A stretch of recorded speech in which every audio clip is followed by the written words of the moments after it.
Welcome in, everybody. It is June 19th, 2026, and it is a brand new episode of Not So Young Lions here on bodyslam.net. Its social media pages of Facebook, YouTube, Twitter, Twitch, all Facebook, all of the above. If I repeated them, I did. I'm Max Hinberg, joined as always by Blackhawk, as always, for these Not So Young Lions show. Pretty big show to talk about, a lot of topics, as I should say.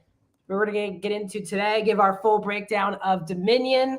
We're going to talk about them, the release of the G1 full lineup, who we're going to get in each block. And I think we're going to give, if we like this lineup of people, if they should have maybe brought someone else, we'll talk about that.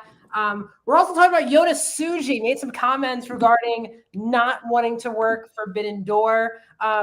We are going to save all of our Forbidden Door topics, though, for next week. But we did think, because, again, Tsuji's said this because he just won the world title, we want to discuss Tsuji's comments revolving around working U.S. dates for anyone other than New Japan. But Blackhawk, how you doing on this Friday evening here?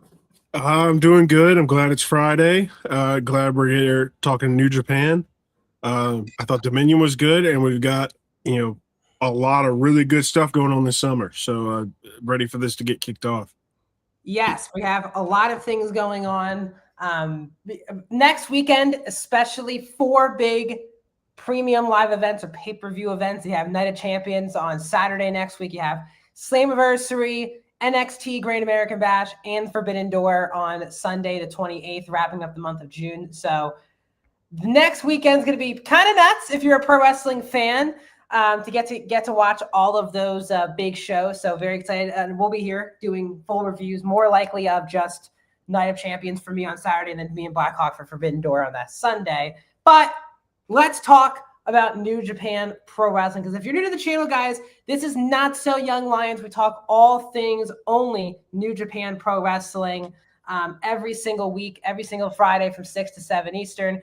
If you are joining us, please hit that like button on any platform. Comment away. We'd love to hear you guys' thoughts on Dominion, Tsuji, the G1, if you're going to go to the G1 this year in Chicago, which Blackhawk will be doing for us, which is very exciting.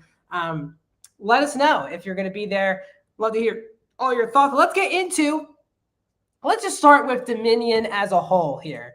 I thought this was a really newsworthy show. There were a lot of title changes. The last 4 matches were title changes, or 5 matches, for God's sake. I think were title changes. Wolf, United Empire, Umino, Yo, and Tsuji, all title changes. The only thing that didn't change hands was the TV title. Thankfully. So let's talk about the show. So I guess we'll just go up from down, things we liked. We don't have to spend too much time on every single match, but Takeshita I kind of like that they're starting the show with the TV title now on these shows and not just putting it as like the 6th or 7th match. SANADA had this very Chris Jericho-esque entrance where all the former versions, like he had other wrestlers dress up as the former versions of himself, and then he came out.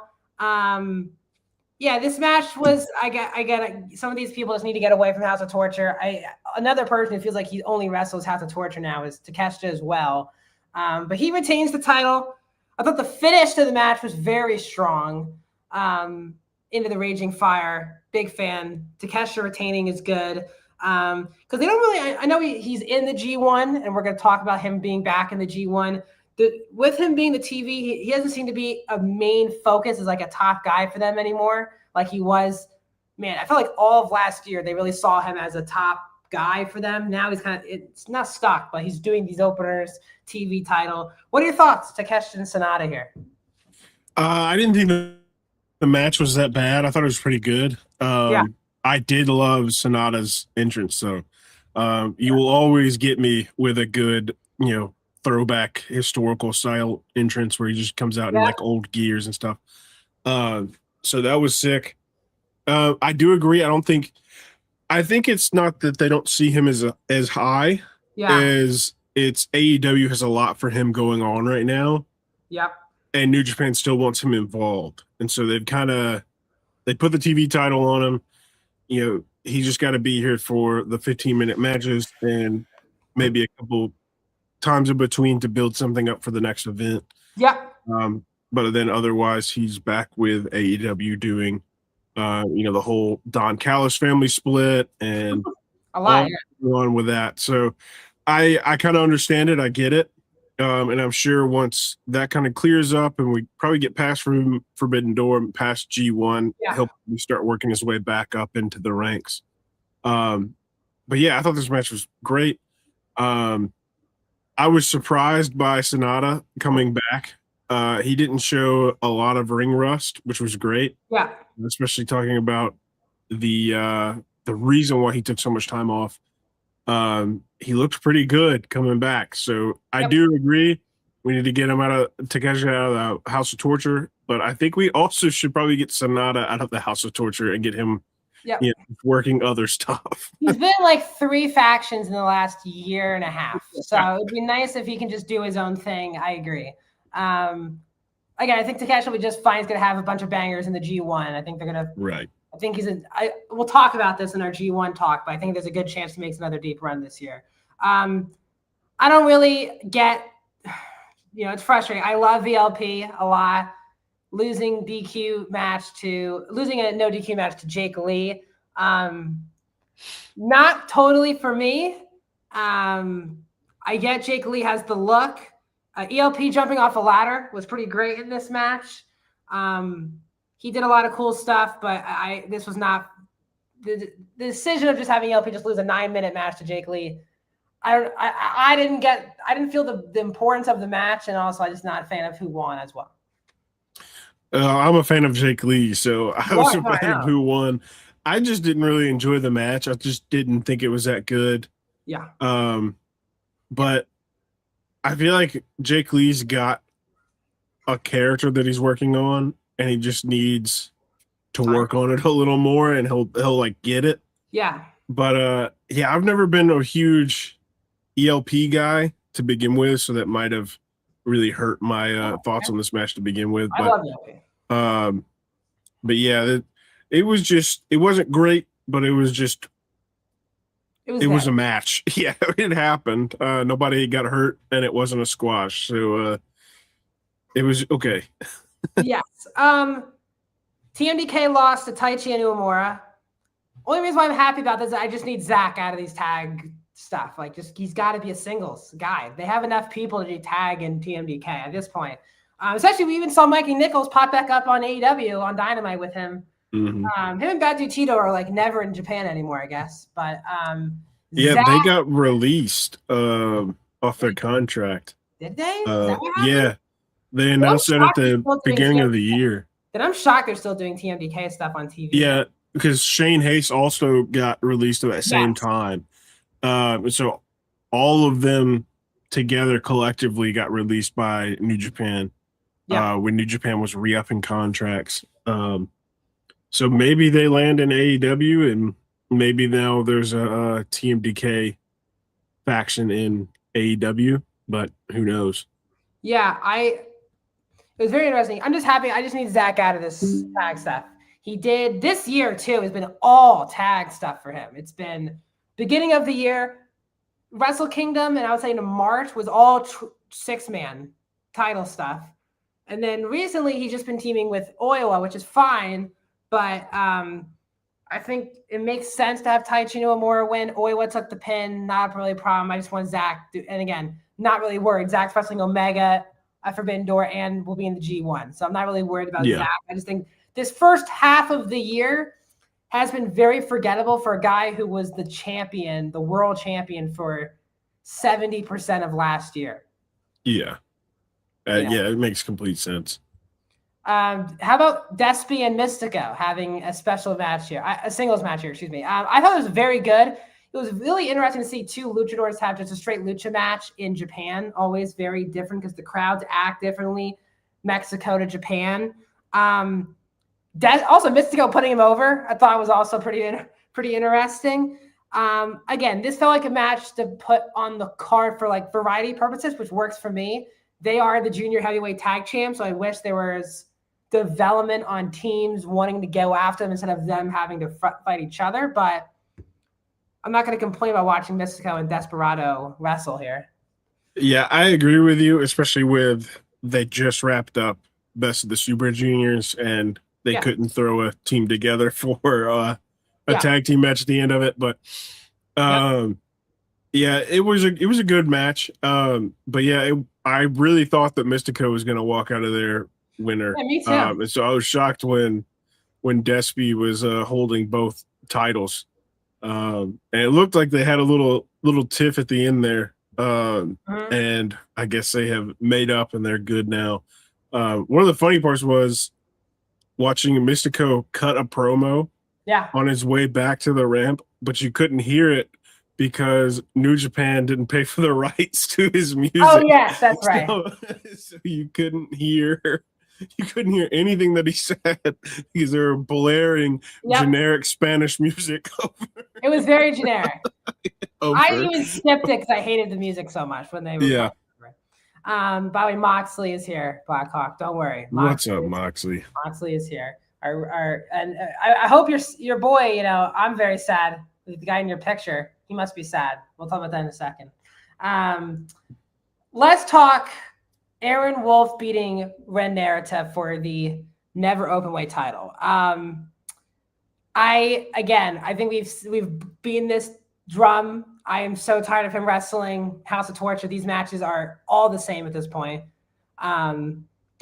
Especially with him and Ren. Ren's actually very good, and they wrestled a good like 5-6 minutes. And what do you think's gonna happen? Shenanigans.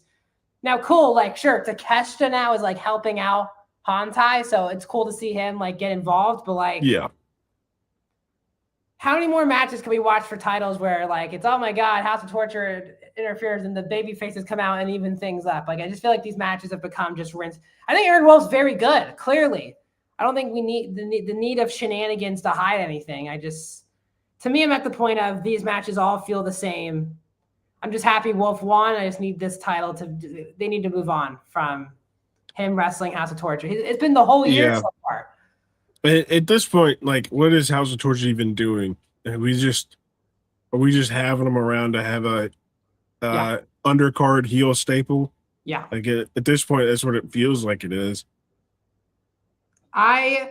As Moxie says, they're pulling Takeshita into the House of Torture black hole. I think the moment Chase Owens attacked him, I think you said that, like, oh no, they're tagging Takeshita into the vortex of the House of Torture. I just like, it's a frustrating faction. Luckily, they lost all their titles on this show. It's actually funny hearing. I don't know if you watched NXT, but like Tony D like mentioning that Evil has had shenanigans in his matches over the last. It was very funny. I saw that clip. I was like, what? I was like, House of Torture reference on WWE TV. Well, like, look, Aaron Wolf, January, whatever Wrestle Kingdom was, he wrestled Evil. And it's June 19th, and he's wrestling Ren. Like, I don't think he's wrestled any other group. I don't know if that's because they're nervous with him. Like, they want to make him comfortable where he's wrestling a lot of the same guys. So these matches are pretty good. But yeah, it feels like he's wrestled. He obviously wrestled Evil. He's wrestled Fale before. He's wrestled now Ren. His match with SANADA was pretty good. Takeshi, we just talked about Takeshi and SANADA. I thought it was good. I'm just never been a SANADA person from singles. I think he's actually a really good tag wrestler. I just don't love him singles wise. But yes, he hasn't wrestled anyone outside of House of Torture. It's sad. We're 6 months in. He's only wrestled House. Now here's the good news. He has and we'll talk about this later. He has a potential, if I'm not mistaken, he's not. I'm actually shocked that they didn't put him in. They didn't put him in the G1, if I'm not mistaken. No, they did not. Which I find interesting because he's the never openweight champion. Why is he not in the G1? But we'll talk about that, I guess, later. He needs to drop the belt to Jake Lee. I think Blackhawk would love that. I agree. I would not. Let's talk about another title change. Great Khan and HENARE defeating the Knockout Brothers. Now, only reason why I don't love this is actually, even though I love the Knockout Brothers, that's nothing to do with that. This is their 7th defense. Like, they have been champions for a while. I don't mind them dropping the titles. You do have HENARE and Great Khan who are already the 6-man titles. And it does feel like because they're champs with Ospreay, they're not going to be like defending those titles often.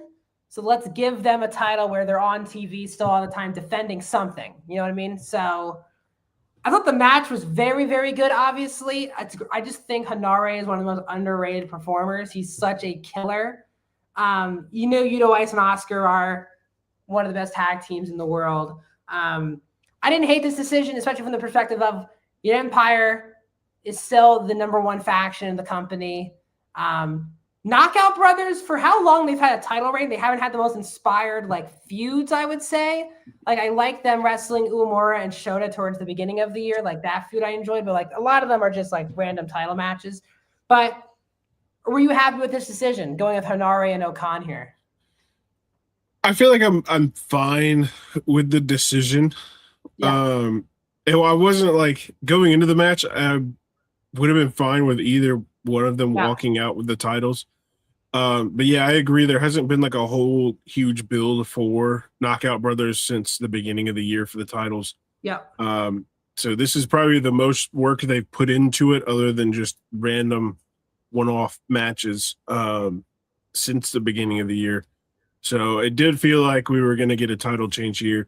The match was fantastic, but I'm a huge, striking fan. Yeah. And they were striking the hell out of each other the entire match. So, yeah, this one was easily the second best match on the entire show to me. Yeah. And so I had a lot of fun watching it. I'm okay with United Empire walking out now with 2 members holding two different sets of tag gold. Fine with me. I don't know if New Japan wrestles under the Freebirds rule. Do you know if they do? They usually don't. Okay. Because look, New Japan always is about factions, and I don't think they just they never do. No, they never do. Because I was curious if they would, Freebird the title, whatever, when Ospreay's not there. Yeah, Jacob Young or someone else. Yeah, that third spot could be kind of a revolving door of United Empire members. They usually don't do that. But yeah, I guess if they're not running that rule, I guess we'll have to wait till Ospreay makes a Japan return for a trios match. Yeah, but we don't know when that's going to be again. Yeah. But we'll, as Kenta watched Konosuke bring in Sharon, there was no DQ. There was not. In New Japan, that happens a lot. People use chairs in front of refs and nothing happens. You're like, oh, okay, sure. Monty says, whoever's United, boy, I'm very happy they won. I love Okan. I love HENARE. I think Great Okan does his job. I am fast. I think they could have, if honestly, they don't know this because he's under a 90-day. If they knew Jeff Cobb was coming back, I would have waited to pull the trigger on him being tag champs with someone like him and HENARE maybe. But they can't risk holding off this change if they do it, Especially the trios title with all 3 of them would have been insane. Oh yeah. But yeah, now it's kind of stuck with Ospreay, which isn't a horrible thing, but there's worse things to have. Yeah. But yeah. But again, they never really care about the 6-man titles anyway. Yeah. So it's what it is. Shota Umino, new global heavyweight champion. This is probably easily the biggest win of his career. He defeats Drill Maloney and the champion Andrade El Idolo, who this was his very first defense, had just won the title a month ago. First defense, I still would have went with Maloney if they were doing a title change. I know they want to do the young Japanese guys, especially on this show, going with Tsuji and him. Andrade losing off his first defense, I think is fine.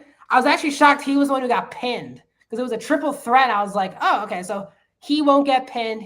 We thought he was going to lose because they made it a triple threat, but I just thought he was going to maybe not get pinned, so then he gets a rightful one-on-one title match. But that's not going in that direction. He's not even on the G1, so maybe that's a big reason why they didn't want him with the championship, not wrestling the G1. Umino wins. Were you happy them picking him, I guess, over Maloney if they were going to do a title change here? I was. because I've been rooting for Umino Yeah. for a while now, especially after that Wrestle Kingdom 2 years ago, the really bad main event that he had with Zack, and his just kind of come back around to redeem himself. Yeah. I've been on that redemption train, so I'm very happy with his win. I Mhm. figured though, if anybody ate the pin, it would be Drilla. Yeah. So I was shocked it was Andrade, but I do kind of get the idea of an Andrade transitional champion from Tsuji to Umino, Yeah. because it would be hard to build a Tsuji and Umino match when they really don't have anything. Yeah. There's no really real building blocks to make a foundation on. With Andrade, there was a lot going for with United Empire, with him being in AEW. Mhm. Just a whole lot going on for Tsuji, and then going into Umino and Drilla. Yeah. So I think it makes sense. I think it was a good decision, especially since Andrade's not working in the G1 and champions usually work the G1. It makes a lot of sense, and they had a pretty good match out of it too. Yeah, but the match was very good. Again, Andrade's been one of the best wrestlers of the year. Any company he's been in this year. He's been very good. I just have been waiting for Drilla Maloney push to the moon. Maybe that's the G1. Maybe it's not the global heavyweight title. We'll see. Maybe he takes he goes on with Aaron Wolf, or the strong title. There's other singles titles for Drilla, because I don't think people are really high on Drilla quite yet, enough for him to be in the global. Yeah.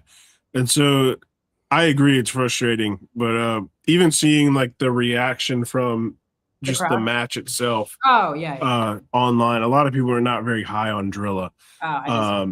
So I think he might need to take a little bit longer route to the global, but I wouldn't be mad about him winning, a singles title within the year. Yeah. But let's talk about the after stuff with this match. So Umino wins. Someone in the hoodie comes out. I'm like, God, who the hell could this be? Gabe Kidd comes out. By the way, best shape of his life. The guy was yoked. I've never seen Gabe that jacked before. He got hurt. What pay-per-view was it? It was even like Revolution, maybe. I don't know. 3 months. It was early. Yeah. He gets hurt at Revolution, and all the reports were, man, he's out for the majority of the year. 3 months. 3 months, and he is back, challenging Umino for the global title. Oh, yeah, Revolution. Not Full Gear. It was Revolution, Moxley. Yeah. Full Gear was last year. Revolution was in March, and that's 3 months away. That's 3 months ago now, so yes. He always does. You know what cracks me up with him is whatever company he's in, he just craps on the opposite. Like when he's in AEW, he's like, New Japan sucks. Who wants to go to, and then he goes to New Japan. He's cutting this, and he's like, AEW sucks. I hate AEW. I'm back here in Japan for a reason. I'm like, Gabe, like you do work for both companies. Like you can, Well, he to his credit, he said New Japan sucked. He said WWE sucked. Yeah, he did. And then he said AEW. He said, I'm not gonna do that. Oh my! I do love him. His promo backstage after was pretty phenomenal. Like 3 minute. If you guys have not seen it, check it out. Do you like him being back in the fold here? Because he's always been around this title. He's always in the global title discussion. Yeah, he's always revolving around the global, which I don't think is a bad thing because he can put on really good matches with just about anybody. And so he is a former global champion. Yeah. If, Shota's got to beat somebody to solidify that he is the champion, right? Yeah, so technically he beat Andrade. Technically, yeah, he beat Andrade. True, no triple threat, but but he's got to beat somebody solo who, one, has held the title or higher, and two, has some prestige to him. And so building it to Gabe is really good. I don't think he'll drop it at Forbidden Door to Pac. That would be a shocker to the world if he dropped it to Pac. but yeah, I think they're building for Gabe to fight him and probably lose. And I think Shota will probably carry the global past the G1 finale. And I don't think he'll go into Wrestle Kingdom with it. I think that title's a little too hot right now. Yeah, they like bouncing that around a little bit. But yeah, I think he'll hold it for the entirety of the G1 and a little bit past that. I mean, look, let's see what Moxley says. It's just him. It's him just saying he wants New Japan Tanahashi to die. They're making him versus Pac, and I think we'll get to V4 and draw. Yeah, I think Gabe is a good person to have him beat. He's beating Bo Andrade. Have Gabe. It is the 1B title. I mean, it's a big title there. They see that as the number 2 title in the company, so it's a big deal. They're, Shota has had a lot of ups and downs. Years ago, he was like underneath John Mox, and that's why he's a really good relationship with AEW. He usually works Forbidden Door every year because of that. But look, he got the Tokyo main event, really backfired on him. He really had to restart basically from ground up again, and we get the fans back on his side. I thought it was really good in a tag team with Uemura, end of last year into this year. Broke them off, went full singles, and now he's the global champion. It's a big risk, but it's a very big opportunity for him that they're giving him the ball for the second time. And he kind of feels like he needs a really strong, if it's not a long reign, the matches themselves need to be very good. Yeah, I think they really want to give him, the big ball, the heavyweight, but yes, he's struggled at the top when he's been up there. And so this is like a test. Like we gotta, if he can pass this test, we'll be seeing him in the heavyweight conversations pretty soon, probably. Yeah, completely agree. Yo beats Doki. Thank the heavens. 18. I thought we can talk about this now. We were both joking 2 weeks ago, like, all right, let's just do Fujita.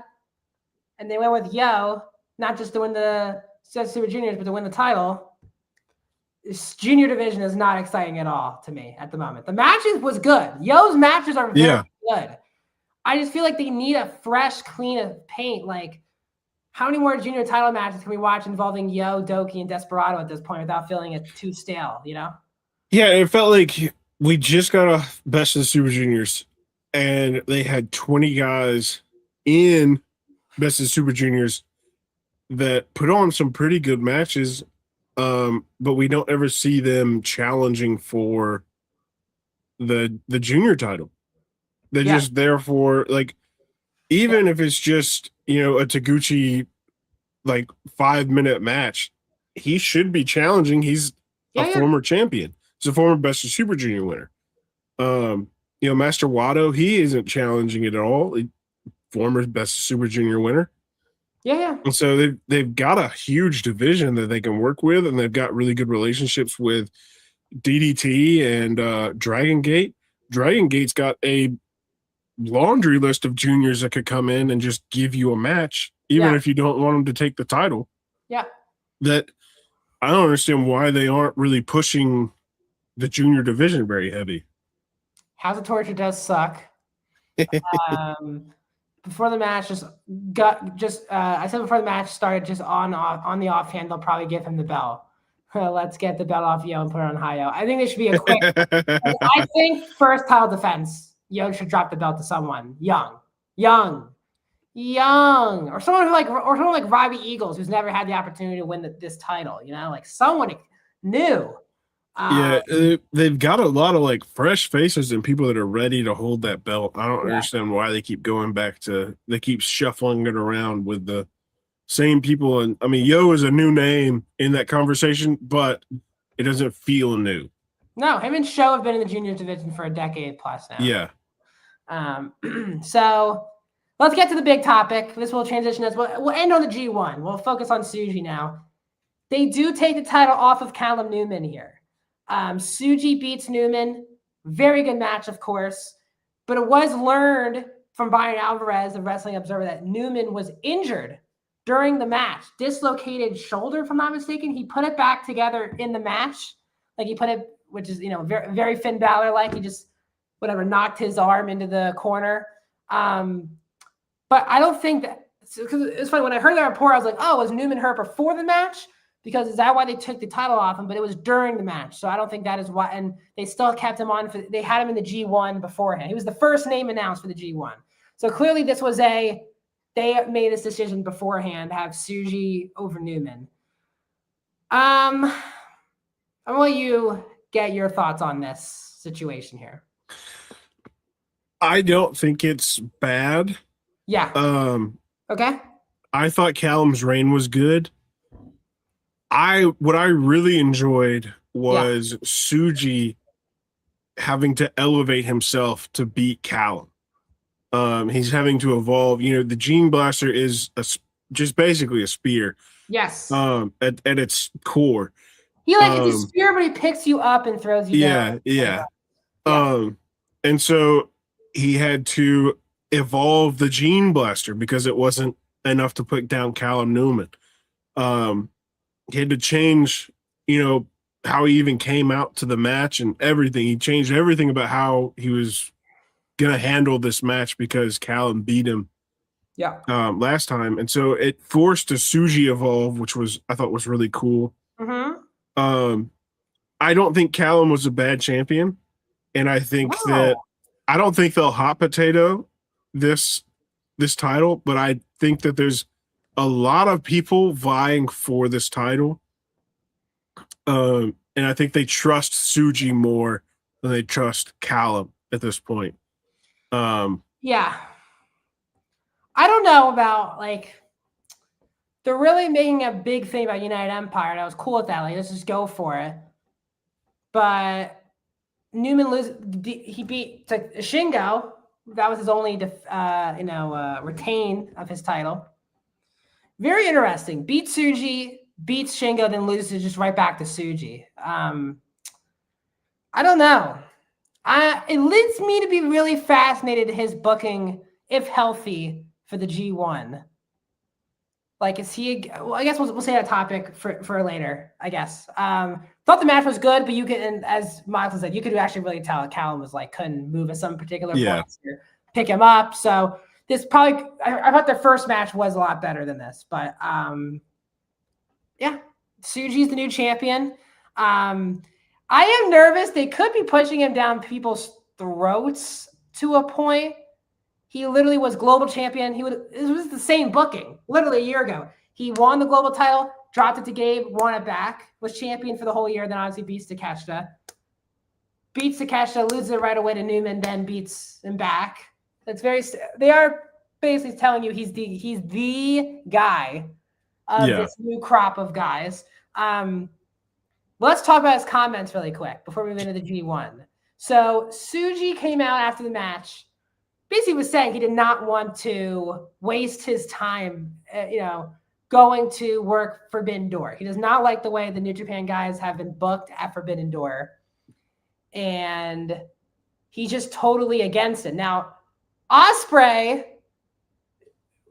said right back, and we'll say what Moxley said, because Moxley, Ospreay made that point that Tsuji isn't going to do Forbidden Door, that's for things like that, and I understand what Tsuji's trying to do, but I don't know. I totally respect that Tsuji is a New Japan guy. He is not signed to other companies. He's not working CMLL. He's not working AEW ever. He wants to be the ultimate, the flag bearer, the new Hiroshi Tanahashi, as they say, for New Japan.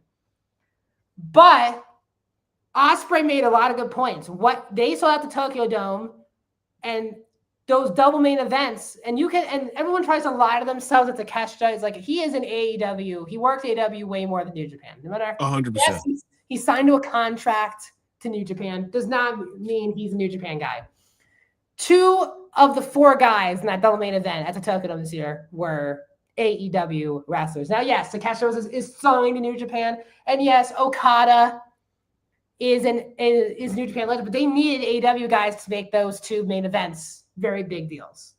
So I disagree. I love the fact that he is very, very much so believes in New Japan, wants people to watch New Japan. I don't think like slamming on AEW is a great move. If I were him, I really would have turned this into like a storyline and giving him a big match at Forbidden Door. But as of now, it does not seem like he is.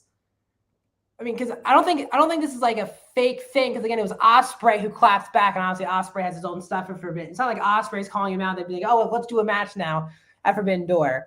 Tanahashi also did TNA and CMLL. Again, you can do other companies. I just think Tsuji. I think he's only worked one Forbidden Door. I was at the show. It was like a pre-show match where he worked like a trios match where him and LIJ lost to Mistico and the Lucha Brothers. Very good match. But like, again, he was pretty much a throwaway guy in a 6-man. But I don't know. I feel his comments are a bit much. I respect how much he loves New Japan, but also like, dude, like see around. Like New Japan right now is so in need of star power, and they needed it so badly. They went to the AEW well at their biggest show of the year. You know, Blackhawk, that's just how I feel. Yeah. I could agree with Tsuji. Yeah. If New Japan was doing well. Yes. But New Japan's in a position where Tsuji should be the main event of Forbidden Door.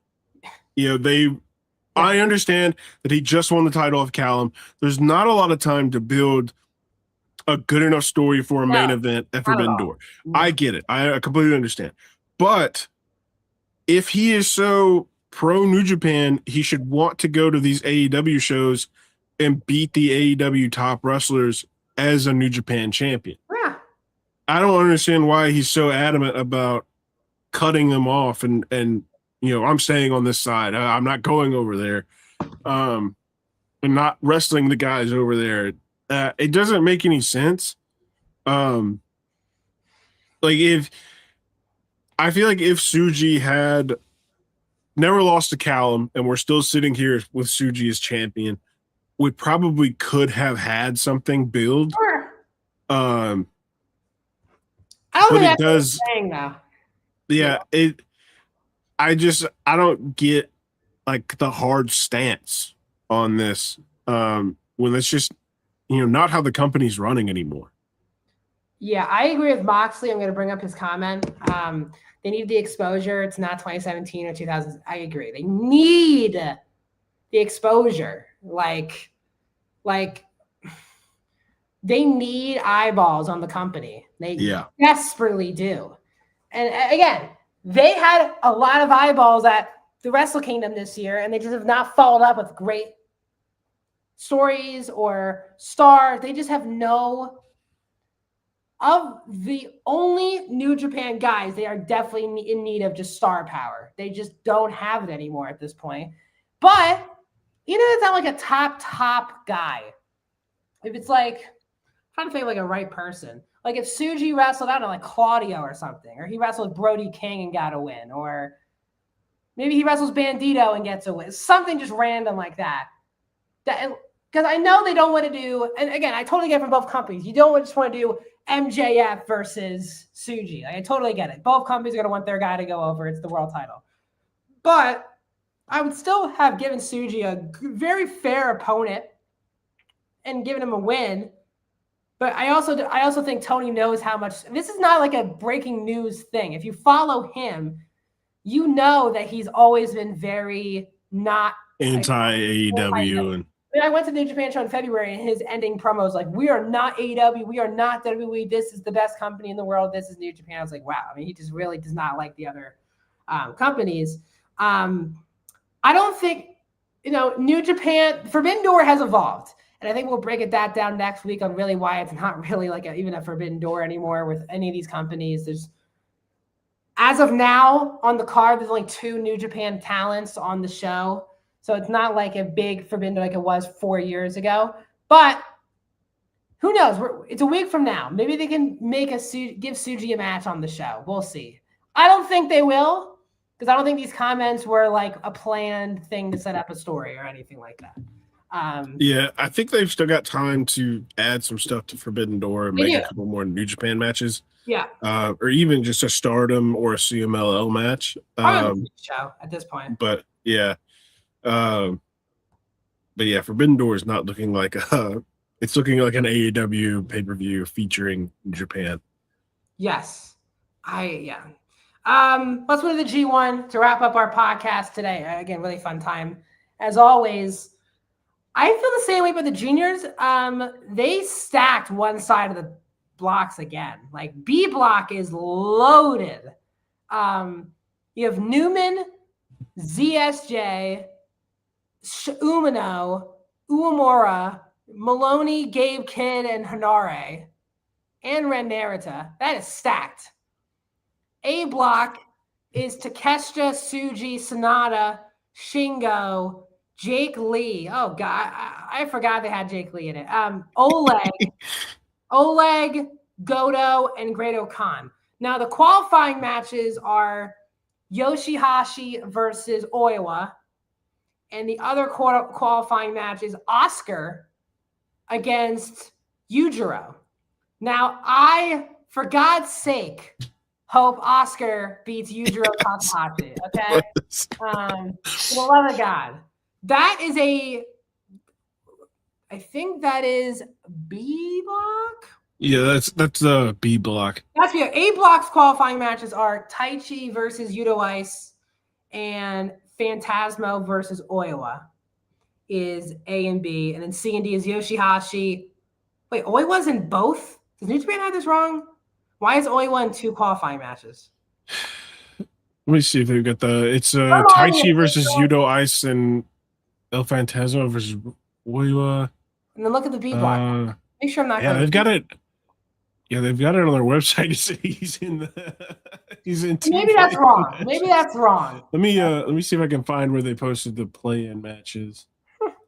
Because I don't think that's correct to have him in qualifying. It's Aaron Wolf and Yoshihashi. Thank you. Okay, cool. Yeah, so Aaron Wolf and Yoshihashi, good. Because I think Aaron Wolf should be in the G1. Yeah. He's never openweight champion. He should be in the G1. OSKAR should be Yujiro. And I think Taichi's going to be Yuto-Ice. As much as I want Yuto-Ice in this block. Yeah. Because I actually really like A block. I think both blocks. I think they did a really good job building both blocks. I think Oi was beating ELP though. Yeah, I do think Oi was beating ELP. Yuto-Ice. I think really now that they're not tag champions, I think he should get some single shine. It would just be OSKAR in it. Yeah. Right? Yeah, Oscars would be in B, Yuto-Ice in A. I think Yuto-Ice would have great matches with Okan, Goto, Oleg, Shingo, Takeshita, Tsuji, Jake Lee, and SANADA. I'm not sure about, but I would be more excited about that than I would be Taichi. And that's nothing. It's not saying anything bad about Taichi either. Yes. So when we get to this G1. No Ospreay, of course. No Andrade. I thought Andrade had a good shot at doing it, but I think that he's very deep into AEW stuff. Yeah, they've got a lot going on with him and Takeshita right now, so I'm surprised he's doing it. I'm surprised Takeshita's doing it because he is the international champion in AEW. So this will take him off AEW TV for a month. So I don't know if he's dropping this title before the G1. Maybe he is. Maybe Fletcher beats him. When is let me look, actually. When is that AEW pay-per-view in Canada? AEW Redemption is July 26th. So that's in the middle of the G1. Man, I don't know what to do. Yeah, I don't know. So, I don't think he'll be on that. Yeah, I don't know. Gabe is in it. Very cool. First of all, it's a great sign. The guy got hurt pretty bad in March. So the fact that he's not just back, he's going to be wrestling a billion matches in a span of a month is great.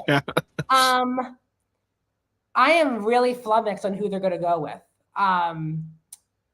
Let's start with B block. Yeah, B block. It's hard. It's hard to pick because Newman lost the title. Is he just gonna and he won New Japan Cup? So I can't imagine he's just gonna win the G1 and then win the title. I feel like I can pick Final Four pretty easily. Okay. But I can't pick a winner out of this. And say your Final Four. I think we get Callum, Zack, Shota, and Yuya. I think that's the Final Four. I don't think HENARE. I think HENARE has some really good matches in there, but I don't think he makes a. No. He makes a Final Four run for that block. Drilla, I don't think Drilla has it just yet to make a Final Run for that block. Oh, you're saying the Final Four and B block. Yeah. I'm saying for like 2 for each block. Two for each block? Yeah, that's what I mean. I'm going to have to go with... Like, how is it not Takeshita and Tsuji in the final 2 in that block? Yeah, because, like, Goto's also been sort of on the rise, so is Shingo. And so that... You could throw any of them. I think Tsuji is one of the finals for A block, but you've got a couple of pieces that you could put in that puzzle, and it would make sense still. So I assume Tsuji's not going to win the G1 because, again, the winner of the G1 gets the title shot at wrestling. Now, even though they haven't done it the last 2 years. Right. I don't think it's Zack. Yeah, I don't think Zack wins this year. I think he gets a really deep run, but I don't think he wins. Gabe is doing global stuff, so he's not going for the world title, right? Yeah. The only one person that makes sense. That makes sense winning the G1 is Uemura. Yeah. But they have not established him as a top singles guy ever. Yeah, he's going to have to come out and really just bust his balls on these G1 matches. With people the last year and a half. Like even, I feel like even Shota has a better chance than Yuya, but I feel like they're going to end up with Yuya. I feel like it's going to be either Yuya or Callum Newman. Like, I respect, like, that if they actually do, like, let's do or more Yuya versus Tsuji for the title. I also don't think I hate when the champions in the finals of these. Like, I hope Tsuji at least loses in the semifinal. Yeah. That's what I hope. Yeah, it doesn't make sense to have the champion in the final. No. Because then they're just, if they lose, they've got to run it back and then win. Yeah, I can see them having Takeshita in the final to lose. Put someone over. Yeah. Yeah, because Takeshita would be a huge victory for whoever it is. Yes. And B Block's got a handful of people that could use a big, big victory in order to push them up to the next level. I think the reason why I'm frustrated is the wild card is just what the hell are they doing with Callum Newman at this point? Yeah, I guess we'll find out because, like, Callum could go.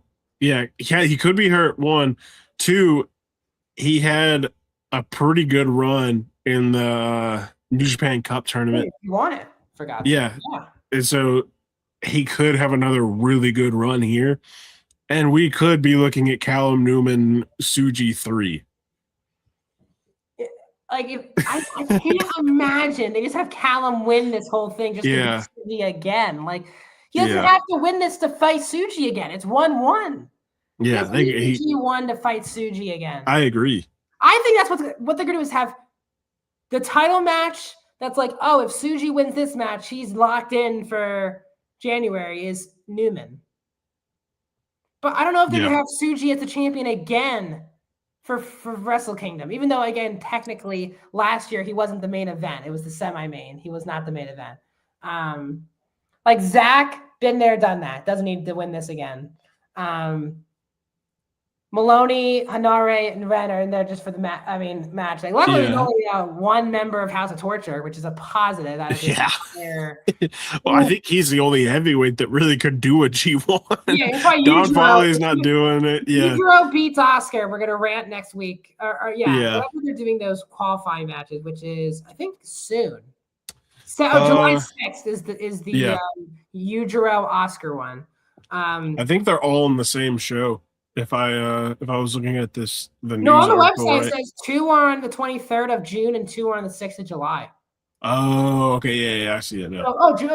So June 23rd, next Tuesday, everyone. Tuesday show at Corkin will be 2 of the qualifying matches. So definitely, we'll be breaking that down next week. I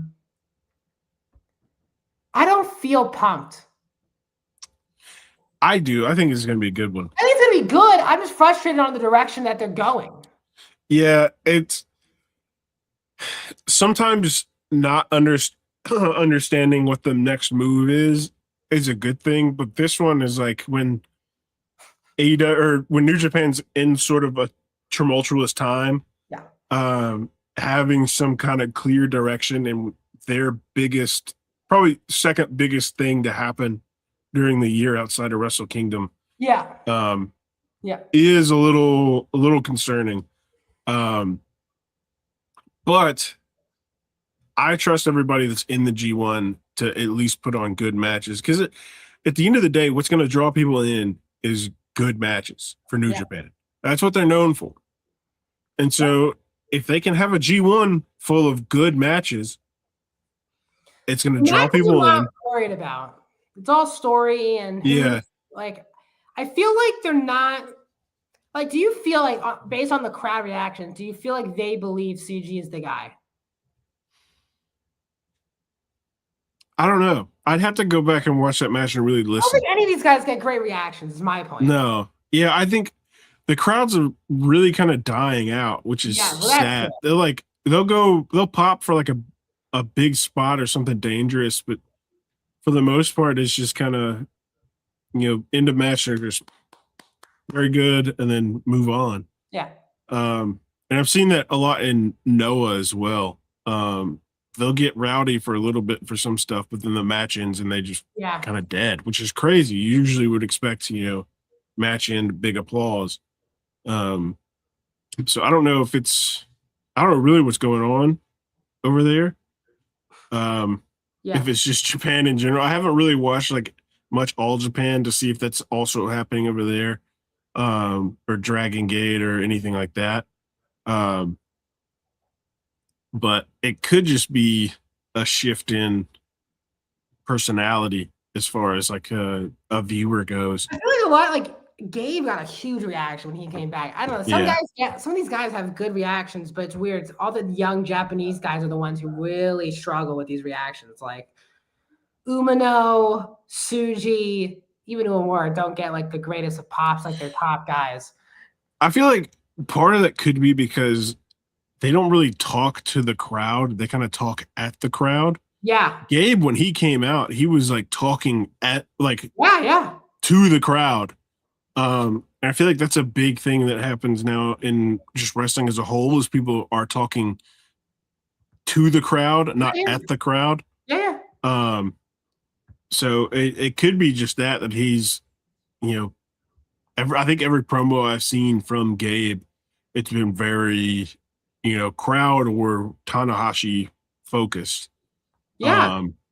And so he like feeds off their reaction and reacts to that. And not a lot of, I don't think Tsuji's doing that. Not a lot of these young New Japan guys are doing that. Other when they say thank you and the crowd claps and they bow.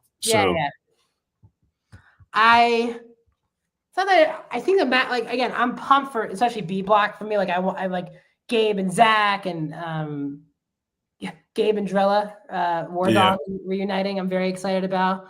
HENARE, and again, like HENARE and Callum, like what happens in the match like that, like Yui versus Yui. Very fascinated. Obviously, we're gonna get Tsuji and Takeshita again. I would imagine Takeshita wins that match, non-title. That's dropping it to Tsuji in January, I would think. We'll see. I don't know. We do got to remember Gato's got the pin. I know. Gato has the pen. It's tough. Like, I love New Japan. And I think in ring, this will deliver. I just think there's just not a lot of heat right now with the company. And heat meaning energy, not like bad stuff. I mean, like, no one's really talking about them at the moment. They do put on very good matches, but I just think their new stars are just not popping right now. It's just the truth. I love Tsuji. I think Uemura, I think, is more of the Tanahashi next guy than Tsuji. Like, he feels more like a Tanahashi guy. The way he wrestles, he's inspired by. He just feels like a Tanahashi 2.0 guy. Yeah.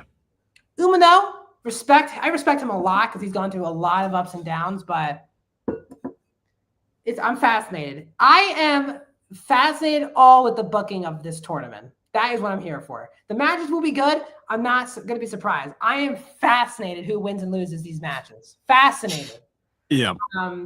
Also, I do hope they run this back to the winner just gets the main event of the Tokyo Dome. I don't think it should be a thing where every year these guys are giving up the main event of the show, of the biggest. Now, I get it. Yeah. The title match now instead of in January, sure. But it's like in WWE, if someone wins the Rumble and the next night on Raw, they're like, actually, instead of cashing in to be on the main event of WrestleMania, we want the world title match on Raw. You're like, why would you give up the main event of WrestleMania? You know? Yeah. Because Takeshita did that last year, and Zack did it the year before, where they won, and then they were like, actually, in October, we'll take the title match. And then they both won, and they both went into the Tokyo Dome as champion. Especially with the hot potato aspect now of the world title this year, I would just stick. Yeah, I would hold off, and whoever wins is going to Tokyo Dome. That's exactly what I would do. Yeah, that's how I feel. But we have a lot of, the G1 winner does have a precedent for doing this. It's something that's happened a lot doing what in the past, challenging beforehand. Yeah. And so especially before, Wrestle Kingdom started, they just kind of challenged for whenever. Yeah. Somebody even challenged for the GHC Heavyweight Championship one time after winning the G1. So that can happen. I get it can happen. I just prefer if some people are like, hey guys, I have the main event of literally our #1 show. Let's just not give that up. Yeah. Because then if this guy's going to win the G1, he's not going to lose the title match because then it's a waste of the whole G1. Just to lose it in September or October. But Blackhawk, you're going to be there you're going to see all of these people in matches. Are you very excited now after seeing the block? I am very excited. I had an inkling of who was going to be there, and I was already excited. But now that we're, first week of July, we'll have everything solidified and who's going to be there. I am very excited. They're having a fan event Friday night before. They're supposed to have 2 participants there for, I guess, meet and greet and signing. Yeah. And so I'm excited to see who they have for that. They haven't announced it yet. But also last I heard, they haven't found a place to do it at yet. So I guess they'll figure that out. But yeah, it's the whole weekend sounds like it's going to be a blast. I can't wait. That first night's going to be awesome. It's just good. I have a feeling we'll get a lot of really, really, really good matches out of that first night. Oh, yeah. They're going to want to make a splash in America for sure. First time, I think they're just doing it straight. They're doing the first night, which is usually the only show where they do all the matches on the same night. So all singles. I have a small feeling that they will get Tsuji and Takeshita as the main event for that. I guess that could happen. Yeah.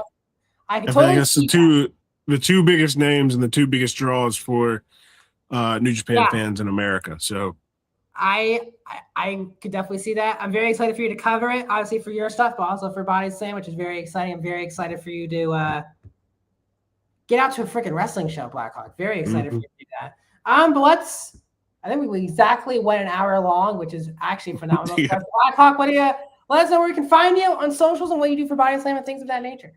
You can find me at Blackhawk Walker on all social platforms other than Instagram, which is the Blackhawk Walker. You can find me at Patreon as well at Blackhawk Walker. I've been doing a lot of match ratings. I've got a lot more coming this weekend.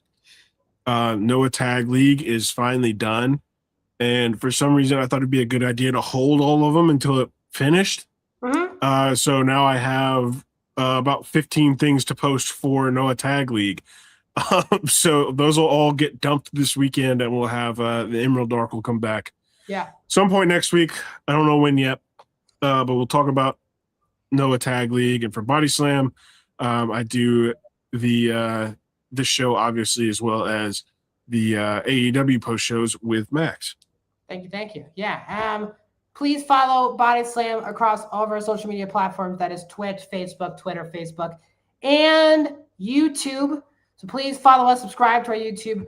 Please follow us on Twitch and Instagram. Not Twitch. Yeah, yes, Twitch. Follow us on Twitch, but also TikTok and Instagram, because I do highs and lows every single day of the week. I had to take a break because it was my birthday on Wednesday, so I didn't do one for Dynamite on Wednesday. I was doing stuff, but I'm back tonight because it's a pretty big episode of SmackDown tonight. So I'm going to do my highs and lows tonight. As Black Hawks, I do all the post shows. So I'll be back Saturday next week for Night of Champions. Luckily, during the day, the show's at 1 o'clock. So I'll be back with you guys around probably 4 o'clock to break down Night of Champions. Because the next night, Blackhawk and I will be up until the wee hours of Monday morning talking about Forbidden Door, which is very exciting. Also, I was just at the ECW arena last weekend covering MLW for Body Slam. I went both Friday night and Saturday night. MLW was very nice to get me some really nice seats. It was a really fun time covering the show. Our videos did unbelievably well. Like the Joe Coffey video has now over like 10,000 views combined on TikTok and Instagram. Karrion Kross liked our post when I posted a video of his entrance. He liked it.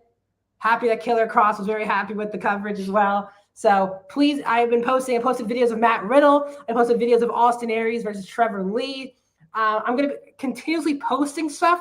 I'm trying to hold back on some of the videos because, again, MLW, it was a batch taping. So some of these matches are not going to be shown to the public for weeks, if not a month or two away until we get some of these matches on TV. So once those matches become public, I'll start because I don't want to spoil things for you guys. But I had a really fun time covering MLW, so please go check out our Instagram and TikTok now because I posted like 5 or 6 videos already from my time in MLW last weekend. I'm also here hosting Not So Young Lions with Blackhawk every single Friday from 6 to 7 o'clock. So once again, thank you, Moxley, as always, for joining us. You're the best supporter we have. Thanks to everyone joining us on their Friday night. Have a great weekend. And I will see you guys next Friday to talk Forbidden Door weekend. See you guys soon. Thank you, everyone.